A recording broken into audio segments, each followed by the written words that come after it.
They showed up with knockoff badges and bright yellow windbreakers that didn't match, fists tight around clipboards like they were shields, and told me the Homeowners Association had authorized a weapons compliance sweep.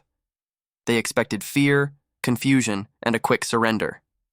What they got was a quiet front porch, a camera pointed straight at them, and a homeowner who teaches U.S. Army Rangers how to keep their heads when someone tries to take control of a scene they don't own. By the time they realized the HOA doesn't have cops, it was already too late for their plan to feel safe or simple.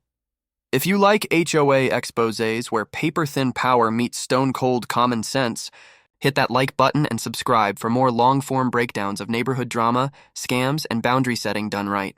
Stick around to the end if you want a checklist that keeps opportunists off your porch and your rights squarely in your hands, because this isn't just a story, it's a playbook written in real time. The first week of the mess started as most bad HOA stories do, with a letter that wasn't quite official enough to stand tall, yet smug enough to ask for obedience. It arrived in a cheap, unbranded envelope, the kind you buy by the thousand when you plan to blanket a neighborhood with nonsense. The letter said the association was implementing a mandatory firearms registration for community safety. It cited bylaws I knew by heart and laws that didn't exist. It tossed in fines, inspections, compliance dates, but if you read past the bold words, you could feel the amateur hour. The footer mixed fonts, the phone number redirected to a prepaid line, and the signature belonged to a board member who'd resigned 2 months prior in a huff after being told no. We wouldn't be replacing everyone's mailboxes with his cousin's overpriced aluminum totems. That told me two things. Whoever was behind the letter wanted fast compliance, and they assumed fear would do the heavy lifting. The second thing it told me was more dangerous. They believed nobody would verify a thing. In neighborhoods like mine, fear often looks like cooperation. But training soldiers teaches you to separate posture from authority, sound from signal. So I did what no bully expects. I slowed the scene down. I documented everything. Envelope, postmark, paperweight, phrasing.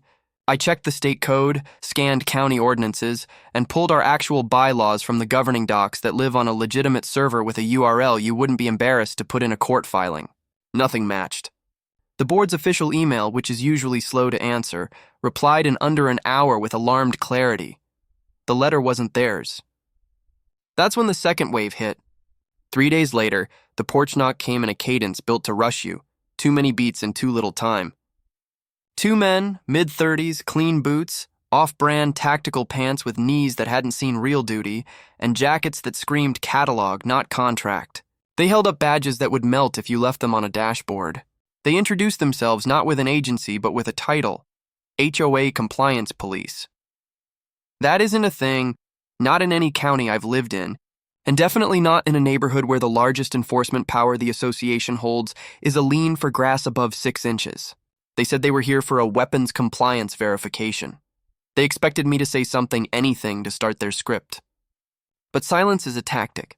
When you teach rangers, you show them how stillness draws out the truth. In the quiet, their eyes did the talking. One kept glancing at the camera above the door. The other scanned the driveway for witnesses he didn't have. They were riding the edge between confidence and being caught. I asked for a written warrant, which you cannot get for HOA bylaws because bylaws aren't criminal code. They offered a community inspection authorization printed on the same stock as the fake letter. I asked the board president, on speaker, to confirm any inspection on record. She delivered the answer like a bell ringing, absolutely not. That was the first crack. The second came when I asked them to wait while I phoned the non-emergency sheriff's line to verify if any agency recognized HOA Compliance Police. The pause that followed changed the weather on the porch.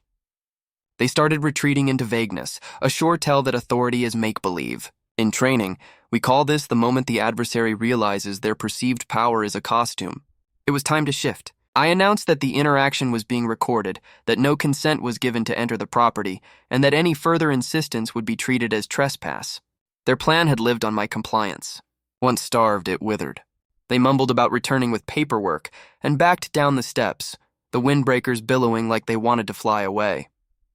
The first chapter of this conflict ended not with a bang, but with a click, the sound of my camera saving footage. To drives that don't forget. The second chapter began in the group chat, "You didn't know your neighborhood," needed until someone invented fake authority and mailed it to your door. I stitched the porch footage to the counterfeit letter and posted it to the HOA's official portal with a calm note outlining the red flags. Non-existent agency, spoofed signatures, mismatched fonts, prepaid support line, and a demand for access no HOA can lawfully compel. I wasn't naming suspects, but I was naming behaviors. Opportunists rely on silence. Sunlight rearranges their confidence. Homeowners started replying in waves. Similar letters, similar knocks, even a courtesy call from a robot voice mispronouncing the subdivision's name like it had learned it from a spreadsheet. Fear gave way to anger, and anger found shape in process. The board, jolted from its usual sleepwalk, scheduled a special meeting. Not in the clubhouse, too many mics, too much echo, but in the school gym with the good lighting and the stage that knows how to carry a point. I arrived early with a trifold timeline. Letter observed on Monday, porch knock on Thursday, phone logs, screenshots, everything labeled as simply as a field kit. I kept the focus on mechanics, not emotions. Who plotted this, why it seemed to work at first, and how to make it fail permanently. The board's attorney, who rarely attends, slid in with a binder and a jaw set for impact. She explained the obvious but necessary. An HOA is a private corporation with limited power over common areas and contractual covenants. It is not an arm of the state. It cannot perform criminal searches, cannot seize property, cannot invent police. Any attempt to impersonate law enforcement is a felony. Any attempt to extort under color of authority is not just unethical, but prosecutable. The room took that in like oxygen after a hold-your-breath moment. We established a verification protocol. All official notices must appear on the association portal and be mirrored by a third-party management email. Any in-person visit is pre-scheduled and accompanied by a management company rep whose identity can be verified through independent channels. Any contractor must present a work order number that can be cross-checked before a door opens. We set a neighborhood code phrase, innocuous but specific, that any true rep could state if absolutely necessary. Then we did the one thing that kills most amateur operations. We shared the story widely. The fake cops returned once, not to me, but to a cul-de-sac where they thought quiet meant compliant. They were met by calm homeowners standing with phones up, reading a pre-written script that stripped the imposters of momentum. No consent, no entry, independent verification in progress. The imposters left, and this time a license plate frame that had been taped over flapped loose in the wind like a flag showing its colors. A neighbor got the numbers. The sheriff got the rest. The third chapter is where the timeline tightens and the scam center goes hollow. When you train soldiers, you teach them the cadence of patience. Every scene has a rhythm, every pressure point a time to apply force and a time to wait. We waited. The sheriff's office confirmed that no agency would ever send people door to door for weapons compliance under HOA authority. Not in this county, not anywhere with a constitution worth the paper it's printed on. The deputies, like all professionals, cared about process, evidence, and safe outcomes. They took statements, logged the counterfeit notices, collected footage. Meanwhile, the board's attorney pursued the civil flank. Cease and desist to the prepaid numbers registered agent, a preservation demand to the mail sorter, and a records request to the print shop slapped on the letterhead by someone with a hobbyist's respect for kerning. The imposters had tried to build a machine with parts scavenged from a dollar store and a confidence game. We responded with a factory of documentation. One suspect turned out to be a contractor on the outs, someone who'd tried to bid for security patrols and been rejected for lack of insurance and a habit of charging rush fees for non-rush work. He'd partnered with a tech acquaintance who understood just enough about VoIP to spoof a caller ID and not enough about metadata to know how long it lingers in the path. Their plan had 3 imagined outcomes. 1, homeowners panic and voluntarily disclose what they own. 2, someone opens a door and consents to a search that turns into intimidation. 3, enough noise creates a need for paid patrols, provided by the very people who made the noise. None of those outcomes survived daylight. But the real test came when they tried one last move, a mass text claiming a final window for compliance. By then, the neighborhood had flipped from target to trap. Homeowners replied with the official portal screenshot stating the fraud investigation, then forwarded the texts to the case officer. The imposters stopped texting. They stopped knocking. The prepaid line went dark. A week later, the sheriff's blotter showed 2 arrests for impersonation and attempted extortion, and 1 more for outstanding warrants uncovered when the second domino fell. The news never made the evening broadcast, Sometimes the best victories are the ones that end quietly. But the lesson rang loud. Never let strangers define your rights with papers they wrote themselves. That's where the arc completes, with the fake cops realizing they'd wandered into a community that treats process like armor and patience like a force multiplier. And that's where a clean break lands before the wider ripples begin. The fourth chapter is the aftermath, the part HOA dramas rarely show because the credits roll too early. A neighborhood survives this kind of strike not by celebrating, but by building habits that outlast adrenaline. The board commissioned a security audit that started not with hardware, but with human behavior. We mapped our attack surfaces: unverified paper, spoofed calls, unannounced visits, panic on porches. We replaced them with layered defenses: a single source of truth for announcements, a one-tap verification directory with photos and job roles of legitimate vendors, and a slow as smooth checklist we called the Porch Protocol.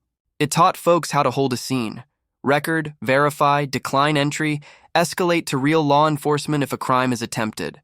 We didn't turn the neighborhood into a fortress. We turned it into a place where bluffing dies fast. The HOA also learned a humility it hadn't exercised before. Power in communities isn't about how loud a board can write fines. It's about how clearly it can explain what it can and cannot do. We rewrote the welcome packet to read like a contract, not a threat. We clarified that the association governs landscaping and paint colors, pool hours, and parking overflow, but not your private property rights and certainly not your constitutional ones. We added a page that says what residents should expect from true law enforcement interactions and what they should request in writing. We didn't teach people to fight, we taught them to think. That mattered, because fear is contagious, but so is calm. Insurance, which always shows up to the aftermath late and asking for receipts, offered a discount after we implemented the verification steps and saw complaint rates drop by half. Vendors, the legitimate kind, loved the new system because it saved them time at doors. Even the management company, which had initially bristled at the work, admitted that clarity was cheaper than chaos. As for me, I didn't put up a sign that says I train rangers. I didn't need to. The neighborhood learned that he who controls tempo often controls outcome. And that makes a porch feel a little more like a front line held by people who know what lines should never be crossed. This chapter ends with an image, a community bulletin, not flashy, listing the 3 questions every homeowner asks now before they open a door. It's the kind of page that looks boring until you realize it's built to make predators bored too. The 5th and final chapter is the takeaway, the kind you carry beyond my street and into yours, because somewhere out there, someone is printing a letter that looks official enough to pass at a glance. The first rule is simple: authority is verifiable. Real power leaves a paper trail that can survive scrutiny. Fake power demands obedience right now. The second rule is posture versus process. Imposters lean on posture: vests, badges, jargon, urgency. Professionals lean on process: notice, warrants, jurisdiction, clear statutes. The third rule is tempo: slow the scene. Record: verify through channels you choose, not the ones they hand you. The fourth is community. Isolation is the con artist's favorite tool.